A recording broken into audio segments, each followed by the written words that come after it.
Good morning. कैसे हैं भाई? सब बढ़िया। Good morning. Good morning Neeraj, Himansh, good morning. यार एक बात बताओ, साला 3 डिसलाइक कैसे? अभी तो चालू ही नहीं किया मैंने, तो गुड मॉर्निंग में भी डिसलाइक होता है क्या? है ये क्या है? अभी तो गुड मॉर्निंग ही बोला है यार। गुड मॉर्निंग में 3 डिसलाइक। मैं गुड मॉर्निंग नहीं बोलूंगा अगली क्लास से। गीता पांडे जी गुड मॉर्निंग प्यारे बेटा जी, आपको भी। शिवाजी द बॉस अति उत्तम एंड यू सर। हद है यार, ये तो कोई खुन्नस निकालते हैं ऐसे ही। वो देखो डिसलाइक बढ़ गए, 6 हो गए। वेरी गुड, बढ़ाओ बेटा बढ़ाओ, बढ़िया है। पद्माक्ष प्रणाम सर। पद्माक्ष जी आपको भी बहुत बहुत धन्यवाद प्रणाम करने के लिए। जय Hind sir. Mukesh Kumar ji good morning. Devansh Upadhyay, बसंत गुड मॉर्निंग। बसंत गुड मॉर्निंग। जल्दी जल्दी शुरू करो भाई, आगे पढ़ाएंगे फिर। भव्यदीप सिंह गुड मॉर्निंग। अमल गोयल नमस्ते। नमस्ते सर। पप्पू कुमार जी कैसे हैं आप? पप्पू जी सब ठीक हैं घर में? घर से बाहर मत निकलिएगा, ठीक है? अपना ध्यान रखिएगा। Tanishq good morning. राजीव शर्मा, अथर्व, सबको good morning. Kaustubh good morning. Utkarsh Prabhat, Virat Yadav, सब गुड मॉर्निंग।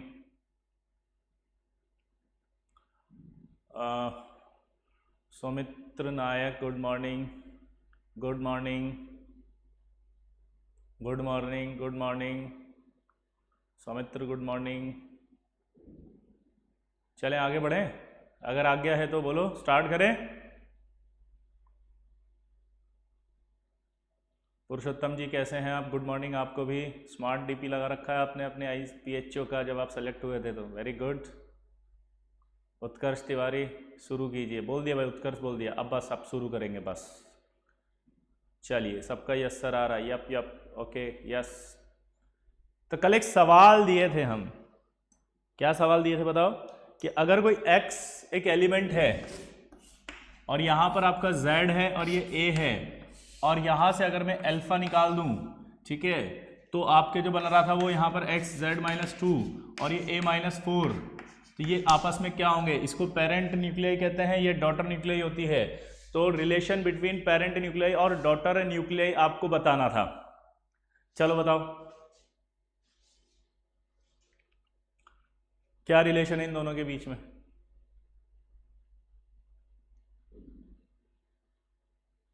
प्रियांश माथुर बोलते हैं कि आइसोडायाफर है। रोहित बोलते हैं आइसोडायाफर है। मनोज मिश्रा बोलते हैं ये नहीं हुआ मुझसे। अरे बाप रे मनोज जी, अभी आपको बताते हैं क्यों नहीं हुआ, ठीक है? आइसोडायाफर आइसोटॉप्स। रोहन चौधरी बोलते हैं आइसोटॉप्स हैं। सोमोली बोलती हैं आइसोडायाफर हैं। ये एक बार किया भी था कि नहीं किया कल घर पे, कि भूल गए साहब? उन्होंने कि ऑनलाइन क्लास है सर, डांटेंगे भी नहीं, होमवर्क भी चेक नहीं करते हैं, तो फिर क्या दिक्कत है? आराम से होमवर्क करो या मत करो, अपना टाइम आएगा। आज आ गया अपना टाइम जब टीचर चाह के भी कुछ नहीं कर सकता। बचपन से एक ख्वाहिश थी आपकी ना कि टीचर हमें कुछ ना कह सके, ऐसा कुछ कर दो भगवान जुगाड़। भगवान ने तुम्हारी सुन ली और कोरोना को ले आया। कोरोना आ गया, इस वजह से अब टीचर तुम्हारे को डांट नहीं पा रहा है। देख लो आप, यही IT है।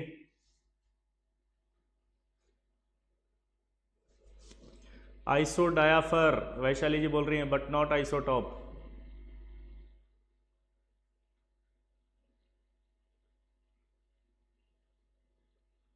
आइसोडायाफर, iso electronic, isosters. Rohit Garg ने बोला 3। सौमित्र नायक जल्दी से बताएं आंसर, दिखाई नहीं दे रहे आप। पुरुषोत्तम जल्दी बताओ आंसर क्या है।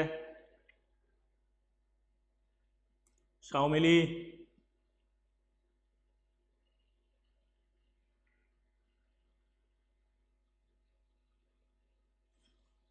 अच्छा आइसोडायाफर क्या होता है आपको पता है? आइसोडायाफर वो होता है जिसमें n-p वैल्यू सेम होती है या a-2z वैल्यू सेम होती है। तो जरा इसको देखें अगर अपन, तो इसके अंदर क्या आएगा? a-2z वैल्यू सेम होती है। इन दोनों को निकालेंगे अगर आप, तो आपको पता चल जाएगा कि एक दूसरे के आइसोडायाफर हैं। क्या पता चलेगा बताओ? ये एक दूसरे के आइसोडायाफर हैं। क्लियर? जब आप इसको सॉल्व करेंगे तो। और अल्फा का मतलब मैंने बता दिया था 2He4। ठीक है, तो आप घर जाके इसको ट्राई करना, जिसको नहीं किया था जिसने, और जिसने किया था उसको समझ में आ गया कि एक दूसरे के आइसोडायाफर हैं।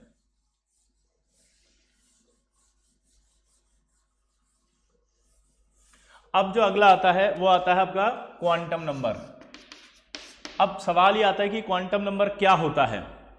तो जरा सुन लो, जैसे आपसे मैं कभी क्वेश्चन पूछूं, अगर आप अमेरिका में हैं और मैं आपसे एक सवाल पूछूं कि आप कहां रहते हैं, तो आप बोलेंगे इंडिया में। लेकिन अगर हम इंडिया में ही हैं, अगर हम इंडिया में ही हैं तो आपसे कोई पूछेगा कि आप कहाँ रहते हैं, तो आप अपनी स्टेट का नाम लेंगे। जैसे आप बोलेंगे हम बिहार से हैं, और हम बिहार के अंदर पूछे कि कहाँ से हो, तो आप बोलोगे सब खगड़िया से हैं।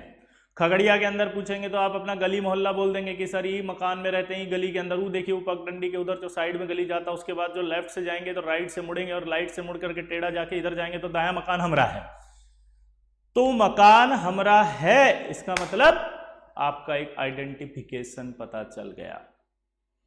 इसी तरह से जो इलेक्ट्रॉन होता है, उस इलेक्ट्रॉन को आइडेंटिफाई करने के लिए कुछ नंबर्स की जरूरत पड़ती है, उन नंबर्स को हम क्वांटम नंबर कहते हैं। इलेक्ट्रॉन को आइडेंटिफाई करने के लिए जिन नंबर्स की जरूरत होती है, उन नंबर्स को हम क्या कहते हैं? Quantum number. इलेक्ट्रॉन के साथ हम ऑर्बिटल को भी आइडेंटिफाई कर सकते हैं क्वांटम नंबर की हेल्प से। तो क्या समझ में आया कि क्वांटम नंबर ऐसे नंबर्स होते हैं जिससे इलेक्ट्रॉन को आइडेंटिफाई किया जाता है, ऑर्बिटल को आइडेंटिफाई किया जाता है। अब हम समझते हैं कि मैं थोड़ा सा आपको इसको देसी स्टाइल में समझाऊंगा, आप इसको अपने देसी दिमाग में देसी तरीके से ही बिठा के रखें, क्योंकि जो आप इसका विदेशी तरीका अगर समझने की कोशिश करेंगे तो उसके लिए आपको एटॉमिक स्ट्रक्चर पढ़ना पड़ेगा, और उस एटॉमिक स्ट्रक्चर के अंदर आपको श्रोडिंगर वेव इक्वेशन आनी चाहिए। श्रोडिंगर वेव इक्वेशन ही आपके सारे डाउट्स को क्लियर कर पाएगी। लेकिन मुझे यहाँ पर इलेक्ट्रॉन बताना पड़ रहा है क्योंकि मेरे को पीरियोडिक टेबल पढ़ानी पड़ेगी, पीरियोडिक टेबल के अंदर कॉन्फ़िगरेशंस बताने पड़ेंगे, तो उन कॉन्फ़िगरेशंस को बनाने के लिए मुझे इन क्वांटम नंबर्स की जरूरत पड़ रही है। तो आप जब फिजिकल केमिस्ट्री वाले सर यानी कि सर आपको पढ़ाएंगे तो उसके अंदर आपको पूरा श्रोडिंगर वेव इक्वेशन पढ़ा देंगे, तब आपको उसके अंदर क्लियरिटी से और डाउट जो भी आ रहे हैं वो हो जाएंगे क्लियर सबको। अब हम क्वांटम नंबर में समझने के लिए हम एक चीज समझते हैं कि हमारे घर होता है, घर के अंदर हमारे पास रूम्स होते हैं, रूम्स के अंदर हमारे पास अलमीरा होती है, और अलमारी में हम अपनी बुक्स रखते हैं। अब इन्हीं को हम यहाँ चेंज कर रहे हैं कि ये अगर एटम की बात करेंगे तो होम एटम के लिए क्या बनेगा? शेल। रूम क्या बनेगा? सब शेल। ये क्या बनेगा? ऑर्बिटल। और ये क्या बनेगा? इलेक्ट्रॉन। क्लियर सबको? अब ये होम है, ये रूम्स है, ये अलमारी है, और ये बुक है। अब एज्यूम करो कि अपने घर के अंदर क्या बोला, जल्दी बताओ। अपने घर के अंदर एज्यूम करो, घर है आपका, एज्यूम करो, हाँ। घर के अंदर कमरे हैं, हाँ। कमरों के अंदर आप अपनी देखो कबर्ड होगी, अलमारी होगी जिसके अंदर अपनी बुक्स रखी हुई है, हाँ। और उन अलमारी को जब हमने खोला तो सामने क्या दिख रही है? बुक्स। क्लियर सबको? ये 4 स्टेप्स आपको दिमाग में अगर बिठा लिया आपको, तो कभी सवाल गलत नहीं होगा क्वांटम नंबर का। आपको हर चीज क्लियरिटी से समझ में आएगी कि आखिर एग्जामिनर सवाल में क्या पूछ रहा है। ये अगर इमेजिनेशन आप नहीं कर पा रहे हैं तो गड़बड़ हो जाएगी, और इस इमेजिनेशन को आप श्रोडिंगर से ना जोड़ें, ठीक है ना।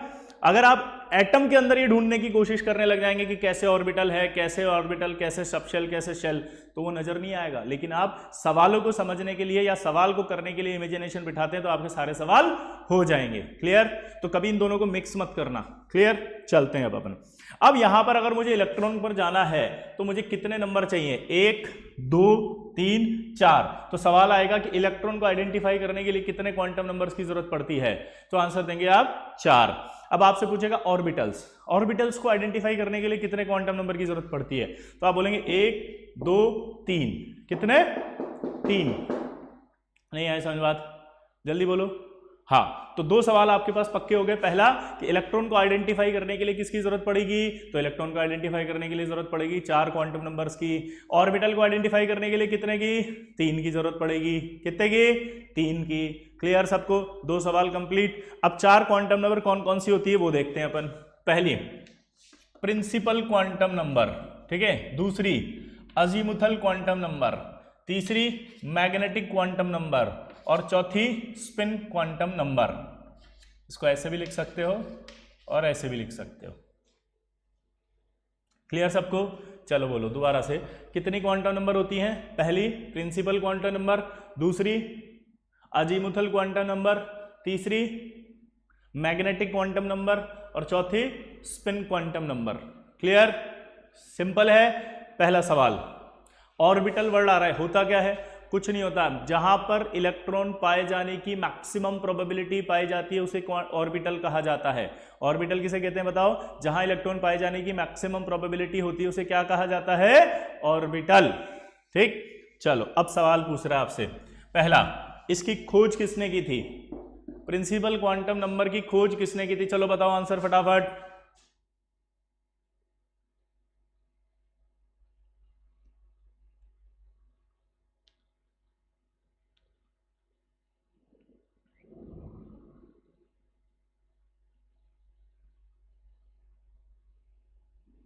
हाँ, ऋषभ अडेरिया का आंसर आ गया, very good. Niels Bohr. Padmaksh का भी आ गया, Bohr Bohr Bohr Bohr Bohr, very good, answer सही है। पुरुषोत्तम का भी बोर। गुणित का भी सही है, गुणित श्रीवास्तव, वेरी गुड, बोर। ठीक है, बोर है लेकिन बोर मत होना, ठीक है। नील्स बोर ने खोजा था इसको। चलिए बताए, इसको अजीमुथल क्वांटम नंबर की खोज किसने की थी? जल्दी बताएं।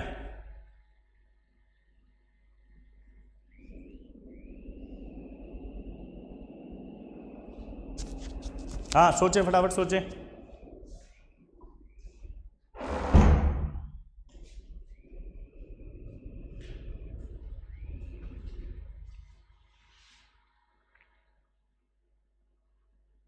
सोहन, श्री, समंथ, रमेश, रोने लग गए भाई। ये तो official.com गलत है।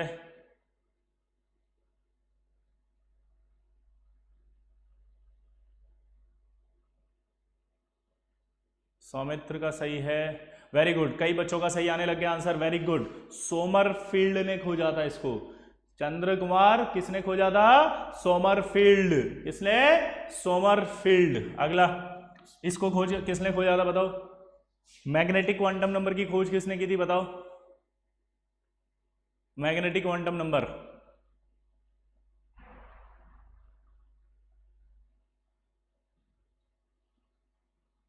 यस, कौस्तुभ ने बिल्कुल सही बताया, विद्या वर्मा ने भी सही बताया। हर्ष डांगा, एक बार फिर से बता दो। I am late. अबे वीडियो जो आया है उसको वापस सुनना। I am late, very good बेटा, तुम तो बहुत महान हो। पुरुषोत्तम गलत आंसर। गुणित का सही है, यस। जीमान एंड लिंडे दो ने खोजा था इसको, ठीक है। और स्पिन क्वांटम नंबर जो है वो आपके एक फ्री क्वांटम नंबर है जो स्पिन को बताएगी, ठीक है। अब अगला सवाल आपसे पूछेगा कि जो प्रिंसिपल क्वांटम नंबर के अलावा अजीमुथल क्वांटम नंबर है,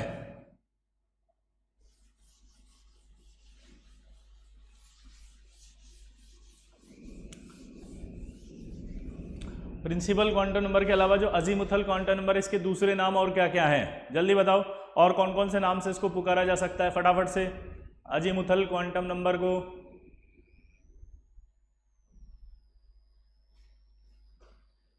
चलिए आंसर बताएं फटाफट।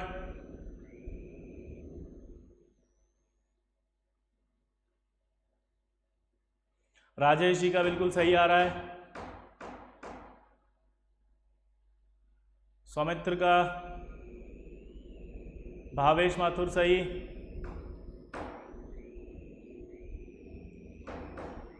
राघव छाबरा सही, हर्ष डागा सही। Harsh Daga who's discovered spin quantum number, नहीं मना किया ना अभी किसी ने, नहीं वो एंगुलर, वो एक,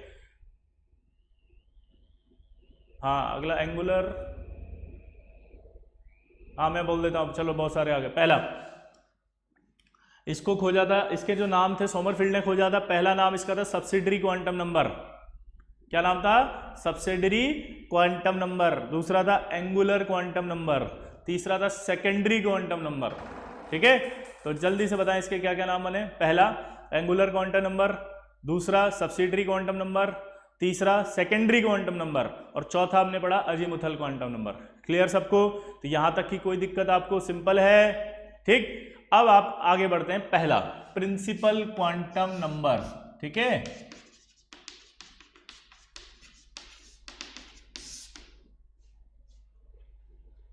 प्रिंसिपल क्वांटम नंबर जो होती है वो क्या बताती है जरा समझना। जैसे ये एटम है, एटम की बात जब भी हम करेंगे तो एटम को किसी ने नहीं देखा है, एटम के बारे में भी कुछ नहीं पता है, समझ गए, कुछ भी नहीं मालूम है। लेकिन जब भी स्टडी की जाती है तो उसको एक गोलाकार यानी स्फेरिकल मान करके स्टडी करते हैं। तो स्टडी करने के लिए इसका एक रिप्रेजेंटेशन तैयार किया गया है, वो रिप्रेजेंटेशन हमने यहाँ लिखा है। अब यहाँ पर आपका ये सेंटर में क्या है, न्यूक्लियस है, ये इलेक्ट्रॉन है। तो प्रिंसिपल क्वांटम नंबर की जो परमिसिबल वैल्यू होगी वो परमिसिबल वैल्यू होगी 1 to इनफाइनाइट, यानी कि आप इसकी वैल्यू बोलेंगे 1 से लेके इनफाइनाइट तक हो सकती है। दूसरा, ये हमेशा किसको बताएगी, शेल,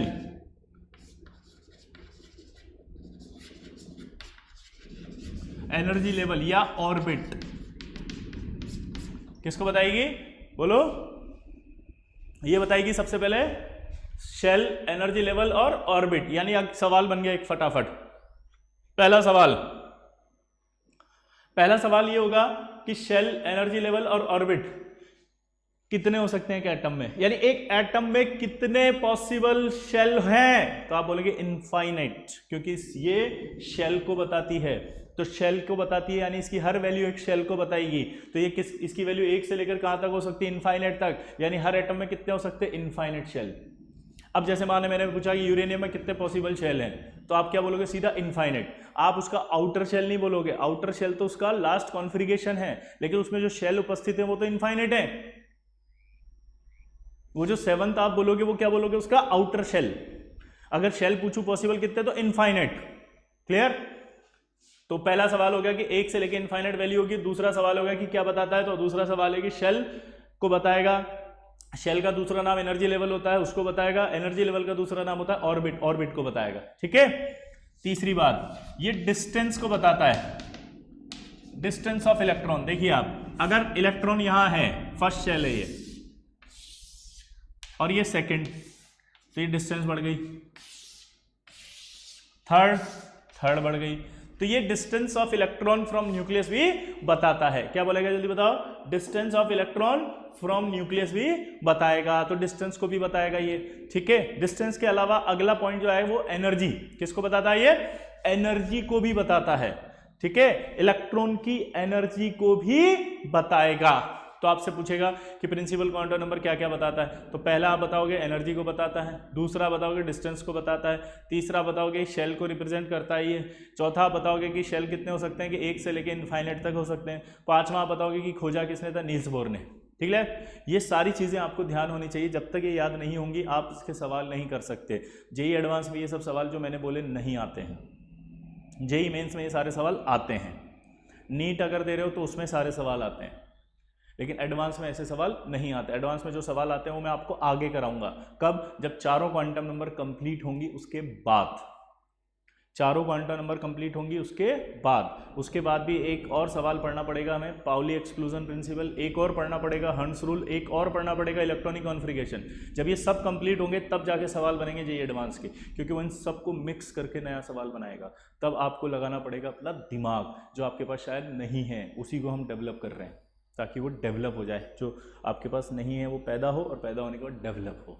ठीक है। तो ये जो छोटे छोटे सवाल मैंने बोले तो बिल्कुल ऐसे ही लल्लू लल्लू, इनसे कुछ नहीं होगा जेईई एडवांस में। ये तो सब आपको ऐसे मानते हैं कि याद होना चाहिए। ये तो हम बेसिक्स पढ़ा रहे हैं अभी। आईटी जेईई ये नहीं है जो आप पढ़ रहे हो अभी। आईटी जेईई तो अभी जो स्टार्ट होगा आपको तब पता चलेगा जेईई क्या होती है। बहुत मेहनत करनी है, बहुत ज़्यादा। ये तो बेसिक्स हैं, ये सब पढ़ाने के लिए मैं नहीं हूँ, ये तो फिर भी मैं पढ़ा रहा हूँ आपको। क्यों? रीज़न बिहाइंड इट सिर्फ इतना सा है कि आपको बेसिक्स अच्छे से पता होने चाहिए। एक भी लाइन इसमें से गलत पता हुई तो आपका एडवांस का सवाल गलत हो जाएगा, क्योंकि वो लॉजिक लग रहा होगा वहाँ पे सवाल में। इसलिए हमें पढ़ाना पड़ता है, हमें बोलना पड़ता है कि इतने बेसिक्स तो एटलीस्ट आपको आने चाहिए। क्लियर हो गया सबको? तो आप जो भी आपको पढ़ाया जा रहा है उसको बहुत फोकस्ड होकर आप उसको सीरियसली पढ़ें। बिल्कुल ये ना सोचें कि ये क्या पढ़ रहे हैं, क्या हो रहा है, नहीं। ये सब आपकी बेसिक बिल्डिंग हो रही है, बेसिक नोट्स आपके तैयार हो रहे हैं, आपका जो बेसिक है वो स्ट्रांग हो रहा है। किसी भी बड़ी इमारत को खड़ा करने के लिए उसका जो फंडामेंटल चीज़ें होती है, फाउंडेशन जो होती है, उसको बहुत मजबूत करना पड़ता है। जब फाउंडेशन मजबूत की जाती है ना, तो किसी को दिखाई नहीं देता है कि कोई काम हुआ है। आपने कभी मल्टी या कोई मकान बनते हुए देखा होगा, जब उसकी फाउंडेशन होती है ना तो लगता है अरे आज तो कोई काम ही नहीं हुआ, जबकि सबसे बड़ा काम वही होता है, बिल्डिंग बनाना। ठीक है, तो आप अपनी फाउंडेशन को मजबूत करें ढंग से। अब अगली बात आती है कि जो ये शेल्स हैं, ये शेल हैं एक तरह से, तो जब भी प्रिंसिपल क्वांटम नंबर की कोई वैल्यू होगी लाइक 1 2 3,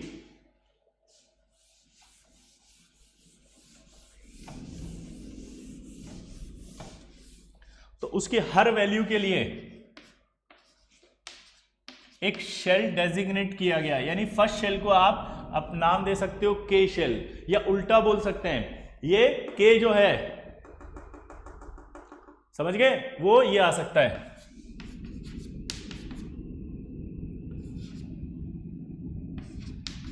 ऐसे चलते जाएंगे ये। ठीक है, अब जैसे आपसे सवाल पूछेगा कि फर्स्ट शेल को क्या बोलते हैं, तो आप बोलोगे कि यार फर्स्ट शेल जो होता है उसको के से बोला जाता है। उल्टा बोल दिया, के लिख दिया, और ये सब कैपिटल में है, एक भी स्मॉल में नहीं है, ध्यान रखना सारे कैपिटल में है। ठीक है, कैपिटल, क्या बोला।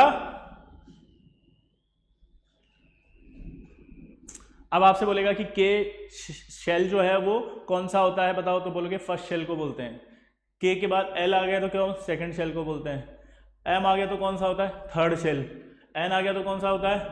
तो ये आपका डेजिग्नेशन होता है इन शेल्स का, कि आपको ये मालूम होना चाहिए। ठीक है, क्लियर सबको।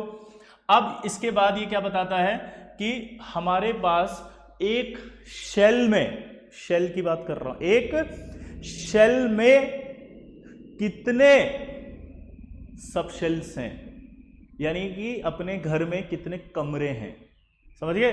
तो इस चीज को बताया जाता है आपका एन स्क्वायर से। जैसे आपसे बोले कि फर्स्ट शेल है, फर्स्ट शेल, तो नंबर ऑफ ऑर्बिटल्स कितने होंगे या सबशेल कितने होंगे, ये आपको बता रहा है आपका कितने ऑर्बिटल्स हैं। ठीक है, और अगर number of electrons in a shell, particular shell, तो वो फॉर्मूला आ जाएगा 2n स्क्वायर। ठीक है, और अगर बोले कि शेल में कितने सबशेल हैं, तो नंबर ऑफ सबशेल्स बराबर होता है नंबर ऑफ शेल। यानी कि अगर, ध्यान से सुनना, अगर एक शेल है तो उसमें कितने सबशेल हैं, एक शेल है तो उसमें ऑर्बिटल कितने हैं, वो इससे निकलेगा। एक शेल है उसके अंदर इलेक्ट्रॉन कितने हैं, वो इससे निकलेगा। ठीक है, जैसे मैं आपसे कहूं कि सेकंड शेल है, सेकंड शेल में कितने ऑर्बिटल्स हैं, तो आप क्या करेंगे, 2 स्क्वायर, कितने हुए,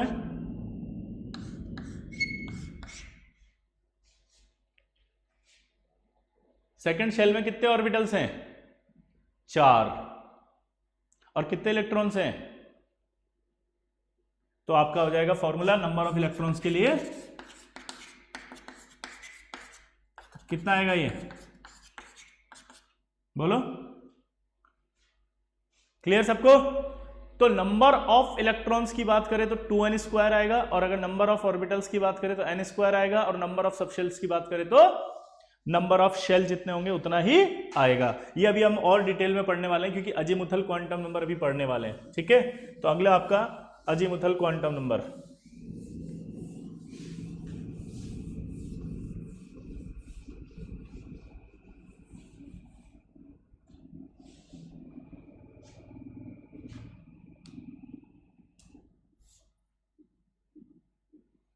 इसको L से रिप्रेजेंट करते हैं। इसकी वैल्यू 0 to जो है n-1 होती है, यानी कि अगर n कभी भी इसके बराबर या छोटा नहीं हो सकता ऐसे, यानी L बराबर L आ गया तो ये गलत है, अगर ये बड़ा आ गया तो ये भी गलत है, कभी नहीं हो सकता। ऑलवेज n ग्रेटर ही होगा L से। इसको ऐसे समझो आप, अपना जो घर होता है, घर क्या वो कमरे से बड़ा होता है? हाँ। क्या कमरा घर से बड़ा होता है? अपने घर में जो कमरा है क्या वो घर से बड़ा हो सकता है? कभी नहीं हो सकता। इसका मतलब कि n जो होता है वो तो घर को बता रहा था, होम, एल जो था वो कमरों को बता रहा था, तो कमरा कभी भी घर से बड़ा नहीं हो सकता, यानी एल कभी भी, जल्दी बोलो, कभी भी एन से बड़ा नहीं हो सकता, ये ध्यान रहेगा, इंपॉर्टेंट चीज है। और इसकी वैल्यू 0 to n-1 होती है। क्लियर? ये जो होती है वो सबशेल्स को बताती है। किसको बताती है? सबशेल्स या सब एनर्जी लेवल। ठीक है, सबशेल्स को बताती है, सब एनर्जी लेवल को बताती है। क्लियर? सबशेल्स या सब एनर्जी लेवल को बताती है। क्लियर सबको? सेकंड, थर्ड, ये जो होती है वो energy of orbital within a shell भी बताती है। यानी कि अगर आप देखें तो इसके अंदर सबशेल्स की बात करेंगे, ठीक है, इसके अंदर ऑर्बिटल्स की बात आएगी, तो कैसे बताया जाता है वो बताता हूं कि इसकी ईच वैल्यू एक सबशेल को बताएगी। जैसे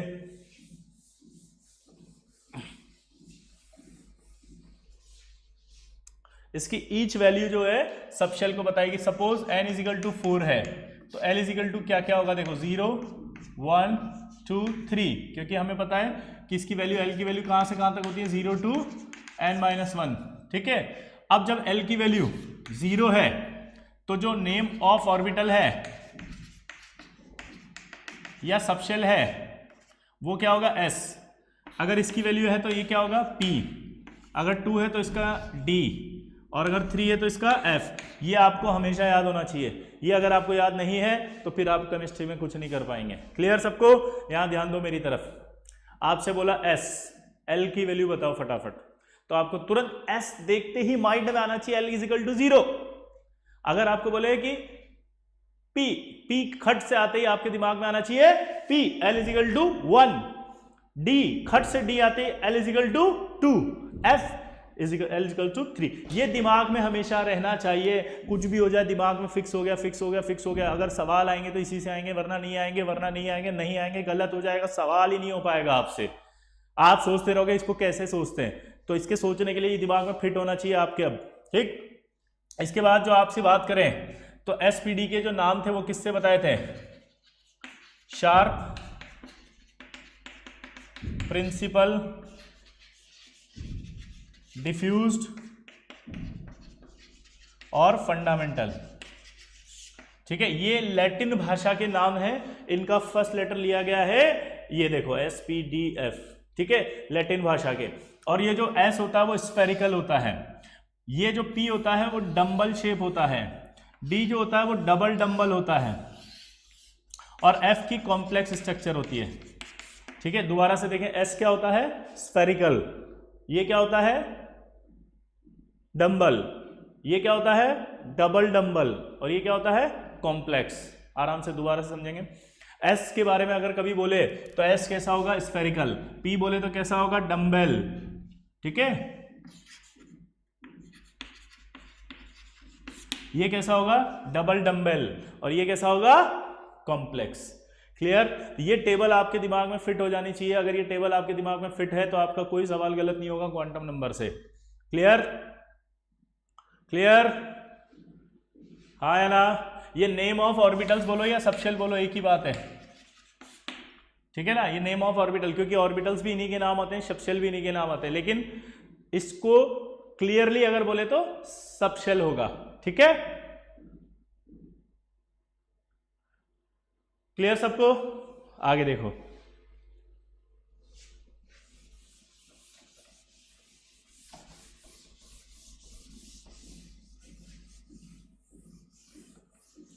पुरुषोत्तम डाउट समझना। जैसे px है, px एक ऑर्बिटल है, लेकिन आप उसका px का शेप भी वही बोलोगे, डंबल। py है तो भी आप क्या बोलोगे? डंबल। pz है तो भी क्या बोलोगे? डंबल। इसलिए ऑर्बिटल भी और सबशेल भी दोनों के नाम बताता है। ये px का शेप बोलो कैसे होगा, तो नाम सीधा आएगा, px से डंबल शेप है। ठीक है, चलो आगे बात करते हैं। अब ये हमें पता होना चाहिए फिक्स दिमाग के अंदर। ठीक है ना, कि यार N L M, ठीक है, ये क्या होती है? प्लस इसके अंदर L जो होता है वो अजीमुथल होता है, और अजीमुथल के अंदर L की वैल्यू अगर 0 1 2 3 है तो SPD होंगे। ठीक है, अभी मैं आपको और बता देता हूं, S P D F G और H, यहां तक भी आ चुके हैं ये। ठीक है। अब इसके लिए L की वैल्यू कितनी थी बताओ, 0, इसके लिए 1, इसके लिए 2, इसके लिए 3, इसके लिए 4, इसके लिए 5। यहां तक आपका पता है sharp, principal, diffuse, fundamental, generalised, इसको क्या बोलते हैं, जनरलाइज्ड। लेकिन इसका अभी डिस्कवरी नहीं हुआ है H का नाम, ठीक है। तो आपको ये पता चल जाएगा, क्लियर, जल्दी बोलो। L की वैल्यू इनके लिए पता होनी चाहिए, क्लियर। और अगर मैं N की वैल्यू बोलता तो ये कौन से शेल के लिए बात हो रही थी, 6th शेल में आएगा H, कहां आएगा, 6th शेल में, क्लियर सबको। चलो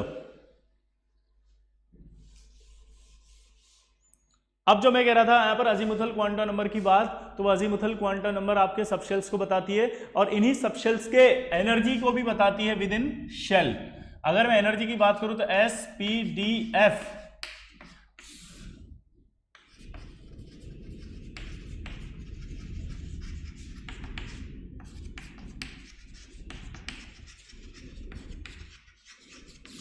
पर्टिकुलर शेल के अंदर बात कर रहा है वो, तो पर्टिकुलर शेल के अंदर जो एनर्जी आएगी इनकी, वो आपकी एनर्जी क्या आएगी, बोलो। पर्टिकुलर शेल में जो एनर्जी है वो क्या आएगी बताओ, SPDF, क्या आएगी जल्दी बताओ, SPDF। तो इसकी एनर्जी सबसे ज्यादा, जल्दी बताओ, बोलो, F की। अब एक और होता है क्लोजनेस टुवर्ड्स न्यूक्लियस। अगर हम ये पूछें कि सबसे ज्यादा जो है वो क्लोजनेस किसकी होगी, तो क्लोजनेस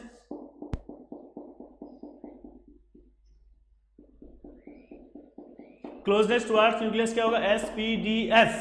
सबसे ज्यादा क्या होगा जल्दी बताओ, सबसे ज्यादा पास होगा S, क्या होगा पास, जल्दी बताओ, SPDF। इसमें सबसे ज्यादा पास क्या होगा जल्दी बताओ, S। तो अगर आपसे पूछा जाए कि S सबसे क्लोजेस्ट होगा, और अगर आपसे पूछा जाए कि एनर्जी का ऑर्डर बताओ, तो सबसे एनर्जी ज्यादा किसकी होगी, F की, क्लियर सबको। चलो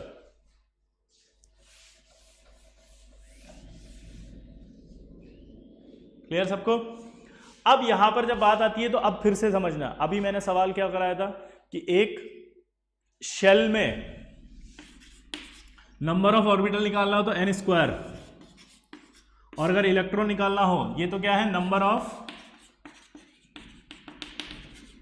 ऑर्बिटल्स इन अ शेल, ठीक है। ये क्या था, number of electrons in a shell, ठीक है। अब आ रहा है number of electrons in a subshell, subshell के अंदर बात कर रहा है वो, ठीक है। तो सबशेल के अंदर निकालना है तो इसका फॉर्मूला होता है 2l+1, और अगर number of electrons in a subshell तो वो होता है 2l+1। क्या होता है जल्दी बताओ, 2l+1। जैसे अगर आपसे बोले कि number of electrons in S, P, D और F, चलो बताओ, तो नंबर ऑफ इलेक्ट्रॉन्स बताओ इसके अंदर, और नंबर ऑफ, पहले ऑर्बिटल कर लेते हैं और फिर आपका नंबर ऑफ इलेक्ट्रॉन्स कर लेंगे। चलो बताओ, तो यहां पर S है, S की वैल्यू इसमें पुट करें अगर, तो S की वैल्यू इसमें पुट करने पर L की वैल्यू क्या होती है, 0 S के लिए। तो यहां क्या आएगा, 2 × 0+1 बराबर कितना आया, देख के बताओ, 1। यहां आएगा 2l+1, देख के बताओ, 2 × 0+1 बराबर कितना आया, 2, ठीक है। अब इधर देख के बताओ सेकंड वाले में, 2 × 1+1 बराबर कितना हुआ, देख के बताओ, 3। यहां 2 × 2+1 कितना हुआ, 5।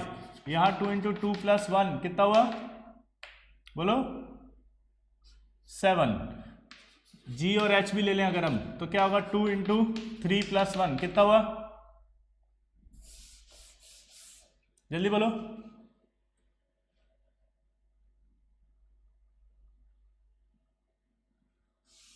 यहां 3 था, सॉरी, 0 1 2 3 7, यहां 4 आएगा, 9।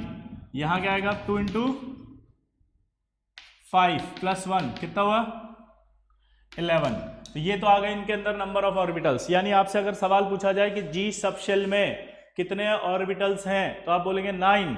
आपसे बोले H सबशेल में H सबशेल में कितने ऑर्बिटल्स हैं, तो आप बोलेंगे 11।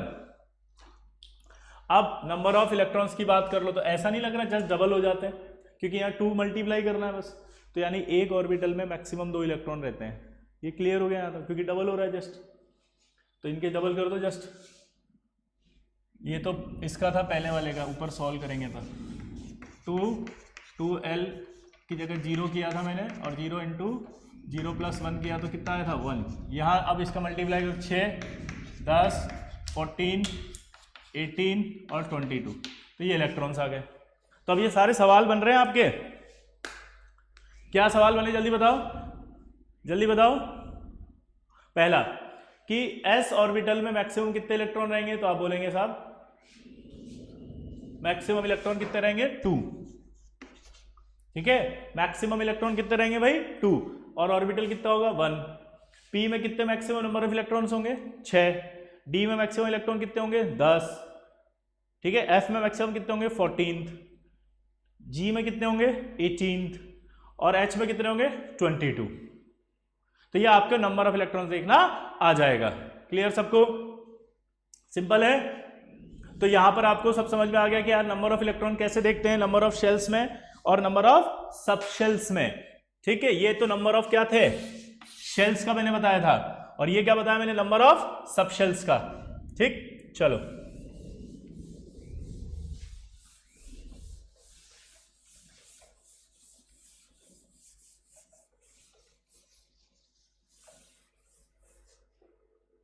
अब देखो इधर, अब जैसे एक सवाल पूछा,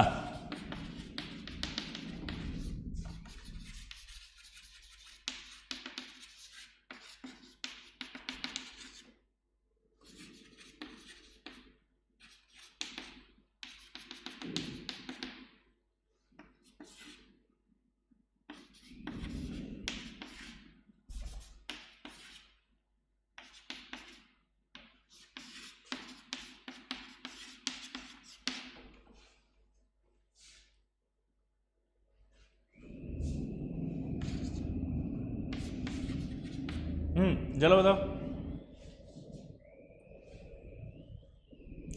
अभिज्ञान जोशी, बेटा अगर अभिज्ञान जोशी की मैं बात करूं तो शायद वो इंदौर का था, इंदौर से आया था। एलन में मैंने उसको पढ़ाया था, जब मैं एलन में एचओडी था तब उसका सिलेक्शन हुआ था, और अभिज्ञान जोशी अभी आईआईटी के अंदर है, ठीक है। अभी मेरे सवाल का आंसर दो पहले फटाफट, चलो। हाँ नेरोडेक्स, थैंक यू बेटा। अब सवाल का भी जवाब दो फटाफट, ठीक है।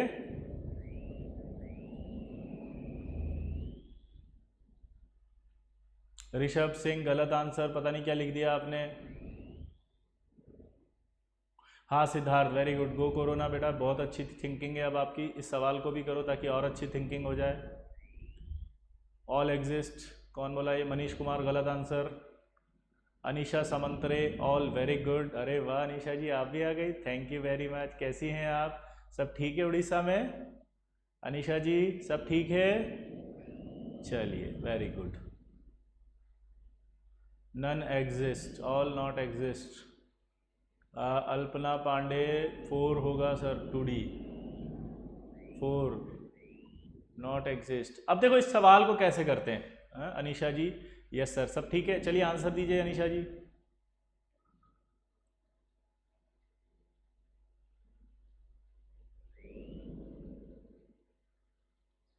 देखो इसको कैसे करते हैं, पहले तो ये समझे, इसको समझना एक बार। जब कभी ऐसे लिखा हो आगे ये, तो जब भी किसी ऑर्बिटल के आगे ऐसे लिखा हो तो ये प्रिंसिपल क्वांटम नंबर को बताएगा। किसको बताएगा? प्रिंसिपल।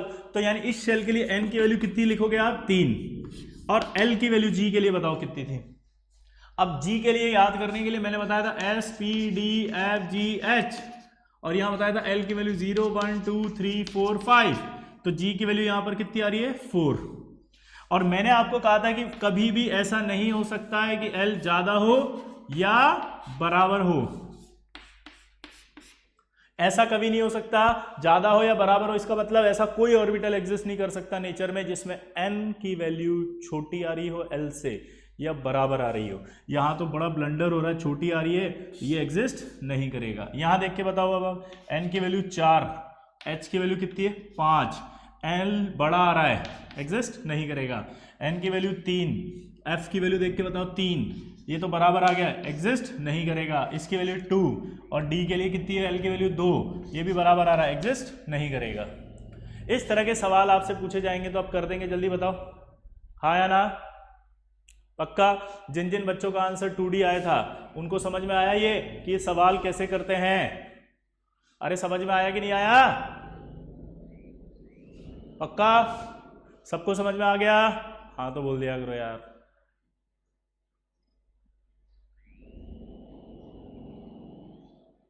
चलिए वेरी गुड। शिफा खान यो वेरी गुड, समझ में आ गया आपको? आगे बढ़ते हैं।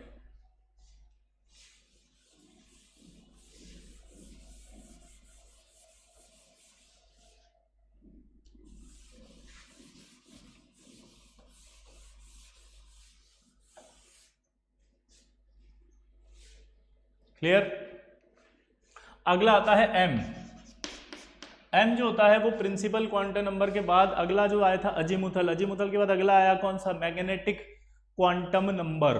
मैग्नेटिक क्वांटम नंबर हो तो मैग्नेटिक क्वांटम नंबर जो होता है वो हमेशा L पर डिपेंड करेगा। जैसे L था वो किस पर डिपेंड कर रहा था? N पर, क्योंकि कमरा तभी होगा जब घर होगा। तो M L पर डिपेंड करता है और इसकी जो वैल्यू होती है वो इंटीग्रल वैल्यू होती है, integer value 0 to -L2 plus L including 0, 0 भी आएगा। ठीक है, जैसे अगर मैं आपसे कहूं यहां पर, और ईच वैल्यू ऑफ m की हर एक वैल्यू वो किसको बताएगी? ऑर्बिटल को, ऑर्बिटल को, ऑर्बिटल को, हर वैल्यू ऑर्बिटल का नाम देगी कि कितने ऑर्बिटल्स हैं। ठीक है, प्लस जो ऑर्बिटल्स होते हैं वो स्पेस में अरेंज्ड होते हैं, इसको बोलते हैं ओरिएंटेशन ऑफ ऑर्बिटल्स। जब ऑर्बिटल हम पढ़ेंगे तो मैं इनका अरेंजमेंट भी बता दूंगा। ठीक है, तो स्पेस में आपके होते हैं ये, और उसको कहा जाता है स्पेस में जब ये रहते हैं तो ओरिएंटेशन। क्या कहते हैं उसको? ओरिएंटेशन। तो आपसे पूछेगा पहला कि बताओ m क्या बताता है, तो आप आंसर देंगे कि m L पर डिपेंड करता है, इसकी वैल्यू होती है -L से +L इंक्लूडिंग 0। अगला जो आता है कि m जो होता है वो क्या बताता है? वो नंबर ऑफ ऑर्बिटल्स को बताता है, हर वैल्यू एक ऑर्बिटल का नंबर बताएगी, प्लस उसके ओरिएंटेशन को बताएगा। ठीक है, m क्या बताएगा? Orientation of orbitals. जैसे मैं आपको बताता हूं कि अगर मान लीजिए L की वैल्यू 0 है तो m की वैल्यू कितनी हुई? 0। ठीक है, L की वैल्यू 1 हुई तो यहां से देख के बताओ m की वैल्यू क्या हुई? -1, 0, +1। ठीक है, अब जो ऑर्बिटल्स की बात हम कर रहे हैं तो अगर 0 होगा तो s ऑर्बिटल, और अगर ये 3 वैल्यू है तो हमारे पास 3 ऑर्बिटल आएंगे, px, py, pz। ठीक है, अगर मैं 2 लेता हूं तो जो वैल्यू होगी -2, -1, 0, +1 और +2, और d जो होंगे वो dxy, dyz, dzx, dx² - y² और dz² होंगे। ठीक है, और अगर हम 3 की वैल्यू लेंगे -3, -2, -1, 0, +1, +2, +3, और जो स्ट्रक्चर्स होंगी वो इनकी कॉम्प्लेक्स स्ट्रक्चर होंगी, वो हम डिफाइंड नहीं करते क्योंकि हमारे सिलेबस में नहीं है। क्लियर? सिंपल है। तो यहां पर अगर आप देख सकते हो तो ये हमारे को ऑर्बिटल्स के बारे में बताया इसने। क्लियर? अब हमसे एक सवाल पूछा जाएगा, क्वेश्चन क्या आएगा देखना जरा इसमें कि 3dxy find the value of n, l and m। तो मैंने आपको बताया था कि इसका जो फर्स्ट लेटर होता है वो हमेशा n को बताएगा 3। मैंने बताया कि ये जो d है, d लिखा हुआ l, इसकी वैल्यू कितनी है? 2, d के लिए बता चुका हूं। अब यहां dxy आ गया, यहां से आपको देखना है ये dxy कहां है? यहां। अब आपको जो हमेशा के लिए डाउट आएगा कि जो dxy है उसकी वैल्यू m की वैल्यू, ये इस dxy के लिए जो m की वैल्यू है वो इन पांचों में से कोई सी भी हो सकती है, इन पांचों में से कोई भी हो सकती है, इन पांचों में से कोई भी हो सकती है। अब देखो ध्यान से, यहां पर अगर आप देखो dxy yz zx dx² dz², आप मान कुछ भी लिख दो यहां पर चाहे तो, m की वैल्यू -2, ठीक है, कोई फर्क नहीं पड़ रहा इससे। अब यहां पर अगर मैं मान लो ये मैंने लिया 3dxy और यहां मैंने n की वैल्यू 3 लिखी थी, l की वैल्यू कितनी लिखी थी मैंने 2 और m की वैल्यू मैंने ली थी -2, लेकिन अगर यहीं पर चेंज करके वो 3dyz बोल दे तो इसके लिए n की वैल्यू कितनी आएगी 3, l की वैल्यू कितनी आएगी 2। अब m की वैल्यू चूंकि इसके लिए आप -2 ले चुके हो, तो क्या इसके लिए -2 ले सकता हूं अब इन पांचों में से? नहीं। अब आप कोई और कोई सी भी लिख सकते हो। क्लियर? जैसे मान लो मैंने कहा 3dz², तो यहां n की वैल्यू कितनी आएगी 3, l की वैल्यू 2, m की वैल्यू, अब चूंकि -2 ले सकता हूं, -1 ले चुका हूं, तो अब यहां क्या लूं? यहां कुछ भी ले सकते हो आप, यहां ले लो आप मान लो +1। अब आपको देखो जो चीज आपने शायद गलत पढ़ी है या आपको पता है गलत या आपने कहीं पर मिसकंसेप्शन आपके माइंड में, तो मैं उसको दूर करता हूं। वो ये कि z के लिए आपको बताया गया होगा कि 0 होती है वैल्यू, जैसे pz के लिए आपको बताया गया होगा कि m की वैल्यू 0 होती है। तो ये मिसकंसेप्शन यहां हटा दें, इन पांचों में से कोई सी भी वैल्यू किसी भी ऑर्बिटल की हो सकती है। ये 5 ऑर्बिटल दिख रहे हैं, इनमें से इनकी वैल्यू इन 5 में से कोई सी भी रख सकते हो आप। क्या बोला मैंने बताओ? ये जो 5 ऑर्बिटल हैं, इन 5 ऑर्बिटल में से ये आप कोई सी भी वैल्यू पुट कर सकते हो इन पांचों की। क्या बोला जल्दी बताओ? इन 5 में से कोई सी भी वैल्यू पुट कर सकते हो इन पांचों की। क्लियर सबको? आया ना? बोलो।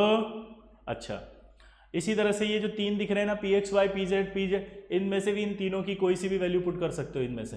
देखो आप, मैंने पुट कर दिया। क्लियर सबको? तो इस तरह से आपसे इनसे पूछा जाएगा। अब इसमें एक बहुत इंपॉर्टेंट सवाल आता है कि डीजनरेट ऑर्बिटल्स क्या होते हैं। क्या सवाल है बताओ? डीजनरेट ऑर्बिटल्स क्या होते हैं? तो देखो जरा,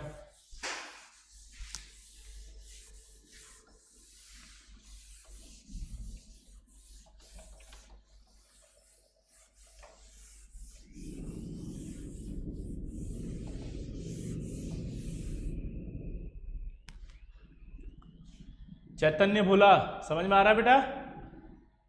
चैतन्य भोला,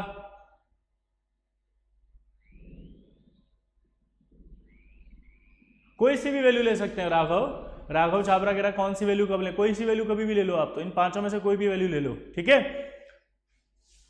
अब देखो,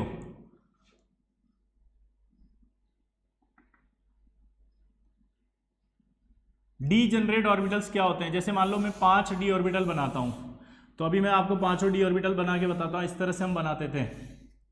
इनमें से किसी को भी आप लिख दो dxy, dyz, dzx, dx² - y² और dz²। ये थर्ड है, थर्ड मतलब ये 4th शेल के अंदर 3D ऑर्बिटल्स हैं। कौन सा बनाया मैंने? ये 3D। अब डीजनरेट ऑर्बिटल्स का मतलब होता है एक ही सबशेल के, जैसे ये 3D सबशेल है, इस 3D सबशेल के 5 ऑर्बिटल जिनकी एनर्जी सेम होती है उन्हें डीजनरेट ऑर्बिटल कहा जाता है। दोबारा से बोलो, क्या बोला मैंने? एक ही सबशेल के ऐसे ऑर्बिटल जिनकी एनर्जी सेम होती है। दोबारा बोलो, एक ही सबशेल के ऐसे ऑर्बिटल जिनकी एनर्जी सेम होती है उन्हें डीजनरेट ऑर्बिटल्स कहा जाता है। दोबारा से बोलो, एक ही सबशेल के ऐसे ऑर्बिटल जिनकी एनर्जी सेम होती है उन्हें क्या कहा जाता है? Degenerate orbitals. तो क्या ये डीजनरेट ऑर्बिटल्स हैं? हाँ है। इसको ऐसे भी बोल सकते हैं अपन कि ऐसे ऑर्बिटल जिसमें n and l value same आ जाए। जैसे आपसे बोलेगा 3dx² - y² और 3dxy, अगर n और l की वैल्यू 2 ऑर्बिटल्स के लिए सेम आ जाए, बट m वैल्यू डिफरेंट हो, वो डीजनरेट ऑर्बिटल्स कहलाते हैं। जैसे यहां n की वैल्यू 3 आई, l की वैल्यू कितनी आई? 2। यहां n की वैल्यू क्या आई? 3, L की वैल्यू क्या है 2। अब M की वैल्यू रखो आप, M की वैल्यू यहाँ -2 अगर मान ली तो -2 के अलावा यहाँ माननी पड़ेगी, तो यहाँ पर 2 मानना पड़ेगा सपोज। तो यह M की वैल्यू डिफरेंट हुई नहीं हुई? तो ऐसे ऑर्बिटल जिनके लिए N की वैल्यू आपस में सेम आए, L की वैल्यू आपस में सेम है, N और L की वैल्यू सेम नहीं होती कभी भी। हम किसकी बात कर रहे हैं यहाँ? दो ऑर्बिटल्स के N सेम, दो ऑर्बिटल के L सेम। N और L सेम नहीं बोल रहा हूं, अभी कंफ्यूजन आ जाएगा आपको। आप बोलोगे साला N और L तो अभी मना कर रहे थे कि आप सेम नहीं हो सकते। मैंने कौन से N सेम, L सेम, लेकिन M डिफरेंट अगर आ जाए तो उन दोनों ऑर्बिटल्स को आपस में हम क्या कहते हैं? बोलो क्या कहते हैं उन्हें, जल्दी बोलो।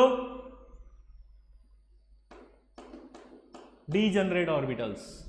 ठीक है, तो डीजनरेट ऑर्बिटल्स वो होते हैं जिनमें आपस में एक ही सबशेल के ऐसे ऑर्बिटल जिनमें आपस में एनर्जी सेम होती है, उन्हें डीजनरेट ऑर्बिटल्स कहा जाता है। तो डीजनरेट ऑर्बिटल्स क्या होते हैं, फील आ गई। अब इसमें एक खास बात होती है कि ये ऑर्बिटल डीजनरेट तभी रहेंगे जब इनमें एक्सटर्नल इलेक्ट्रिक फील्ड एब्सेंट हो या एक्सटर्नल मैग्नेटिक फील्ड एब्सेंट हो। दोबारा से बोले, ये डीजनरेट कब रहेंगे? जब इनमें एक्सटर्नल मैग्नेटिक फील्ड एब्सेंट हो और एक्सटर्नल इलेक्ट्रिक फील्ड एब्सेंट हो। क्योंकि अगर आपने फील्ड डेवलप कर दिया तो ये इस तरह से स्प्लिट हो जाते हैं। अब इनकी एनर्जी अलग अलग हुई, देखो 3 ऑर्बिटल एक जैसे हो गए, 2 ऑर्बिटल एक जैसे हो गए, और ये आपस में डीजनरेट नहीं है। तो अगर इलेक्ट्रिक फील्ड की प्रेजेंस में ये हटते हैं तो उसे स्टार्क इफेक्ट कहते हैं, टोनी स्टार्क वाला नहीं, स्टार्क। और अगर मैग्नेटिक फील्ड यहां पर लगा दें तो ये अलग अलग हो जाएंगे, इसको जीमन इफेक्ट कहते हैं। क्या कहते हैं? जीमन इफेक्ट। क्या कहते हैं? क्या कहते हैं? जीमन इफेक्ट। तो आपसे बहुत सिंपल सी भाषा में मैंने एक लाइन बोली है, और वो लाइन ये बोली है कि अगर हम इन ऑर्बिटल्स पर मैग्नेटिक फील्ड या इलेक्ट्रिक फील्ड डेवलप कर दें तो ये स्प्लिट हो जाते हैं, और स्प्लिट होते हैं तो इनकी एनर्जी अलग हो जाती है, और इनकी अगर एनर्जी अलग हो जाती है तो फिर इन्हें डीजनरेट नहीं कहते।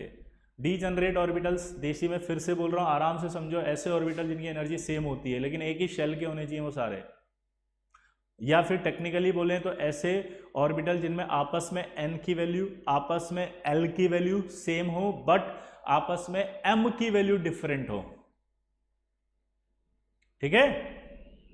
अब शिफा खान, अब यहां तक जिसको समझ में नहीं आया वो फटाफट से लिखो, फटाफट क्या क्या डाउट आ रहा है। जैसे शिफा खान ने लिखा समझ में नहीं आया, लेकिन क्या नहीं आया ये बताओ।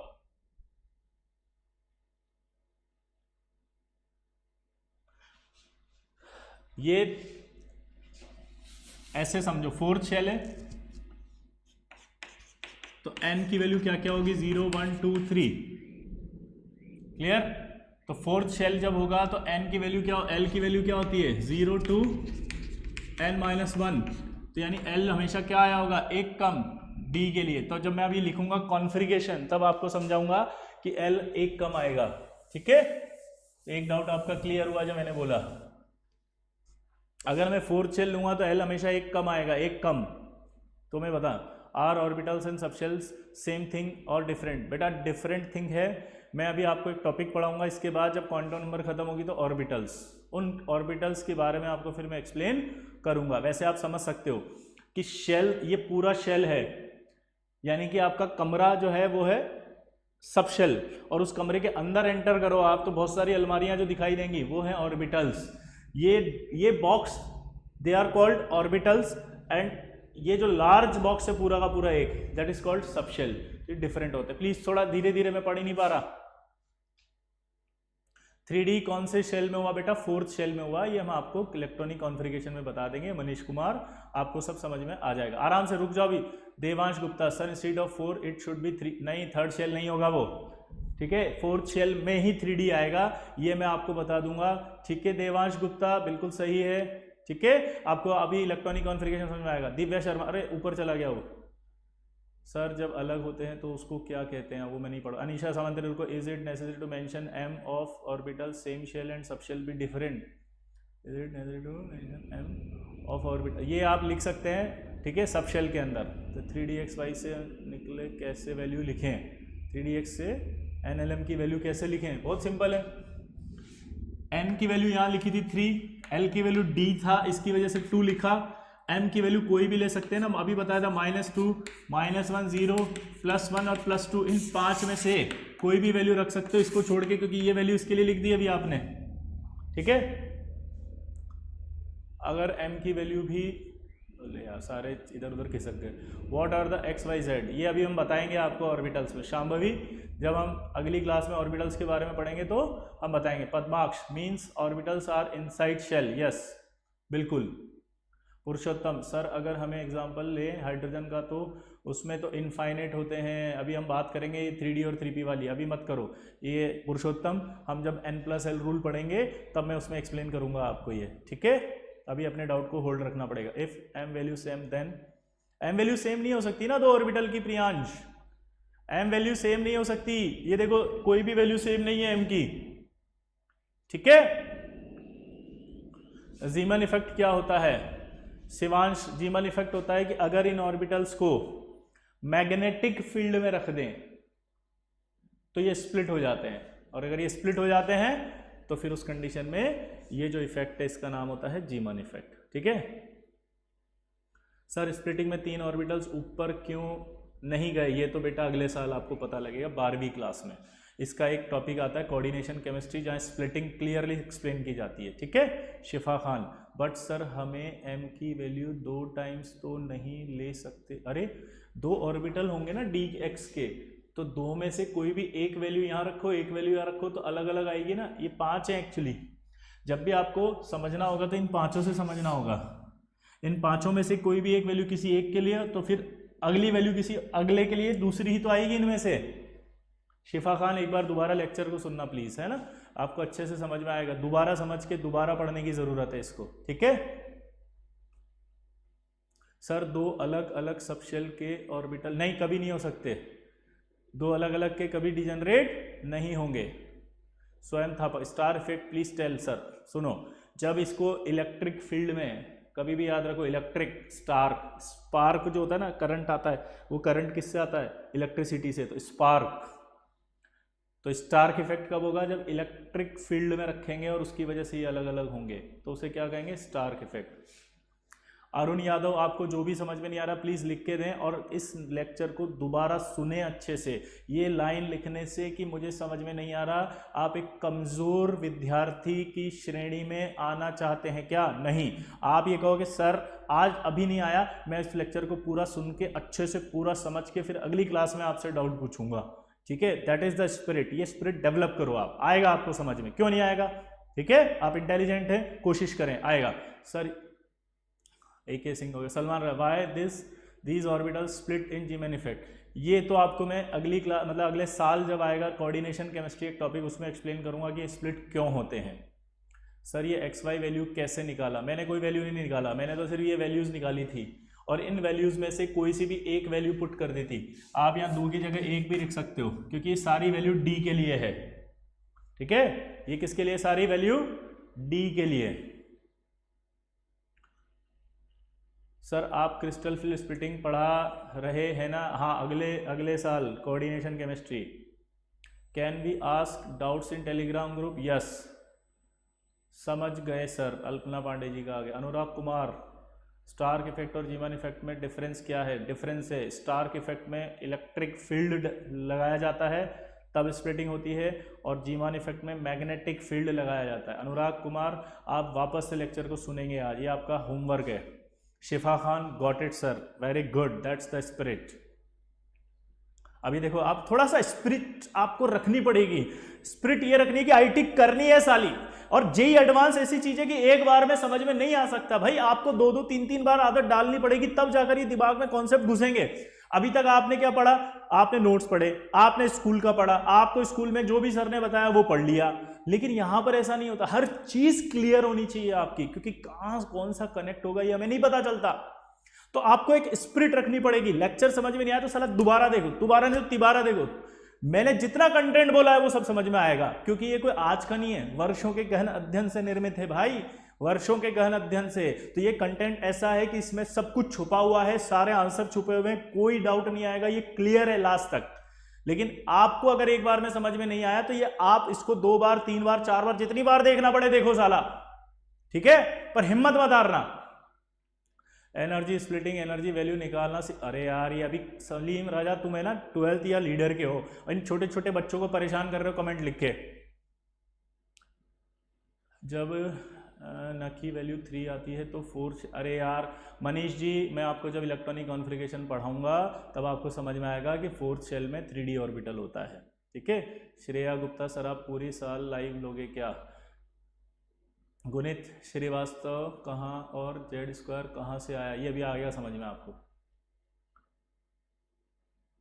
हर्ष अग्रवाल सर क्या सृष्टि, ओके सर वापस से देखना होगा, वेरी गुड, अब जाके सही बोला आपने सृष्टि ने।